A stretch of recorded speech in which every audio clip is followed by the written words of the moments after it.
మీకు ఆగస్టు 4వ తేదీ మంగళవారంతో కలిసి స్కంద షష్ఠి వచ్చింది. చాలా చాలా శక్తివంతమైన రోజు. సుబ్రహ్మణ్య స్వామికి మనం ఏ పూజ చెయ్యాలన్నా, ఏ అభిషేకం చెయ్యాలన్నా, ఏం చెయ్యాలన్నా కూడా మంగళవారం రోజు చేస్తుంటాం. ఎందుకంటే మంగళవారం అంటే సుబ్రహ్మణ్య స్వామికి ఎంతో ప్రీతికరమైన రోజు. ఆ మంగళవారంతో కలిసి స్కంద షష్ఠి వచ్చిందంటే ఎంత అద్భుతం. ఈ వీడియో మీకు ఆలోపు మీ కంటపడిందంటే మీ ప్రతి కష్టము తీరిపోయిందని మీరు భావించొచ్చు.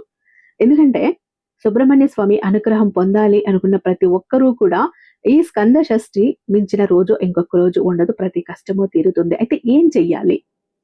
శ్రీ వారాహి అమ్మవారి జ్యోతిష్యాలయం, వారాహి అమ్మవారి ఉపాసకులైనటువంటి గురూజీ సిద్ధాంతి సుబ్రహ్మణ్యరాజు గారు #1 వశీకరణ స్పెషలిస్ట్. వీరి మొబైల్ నెంబర్ 7386242425. మీకు ఎలాంటి ప్రాబ్లమ్స్ ఉన్నా కూడా ఖచ్చితంగా ఈయన దగ్గర పరిష్కారాలన్నవి ఉన్నాయి.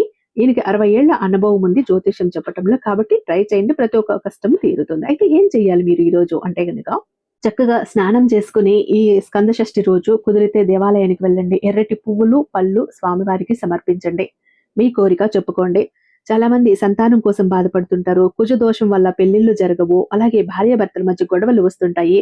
అలాగే ఆర్థిక ఇబ్బందులు వస్తున్న వాళ్ళు, దీర్ఘకాలిక రోగాలతో బాధపడుతున్న ప్రతి ఒక్కరూ కూడా ఈ రోజు సుబ్రహ్మణ్య స్వామికి ఎర్రటి పువ్వులు, పళ్ళు సమర్పించుకొని మీ కోరిక చెప్పుకోండి.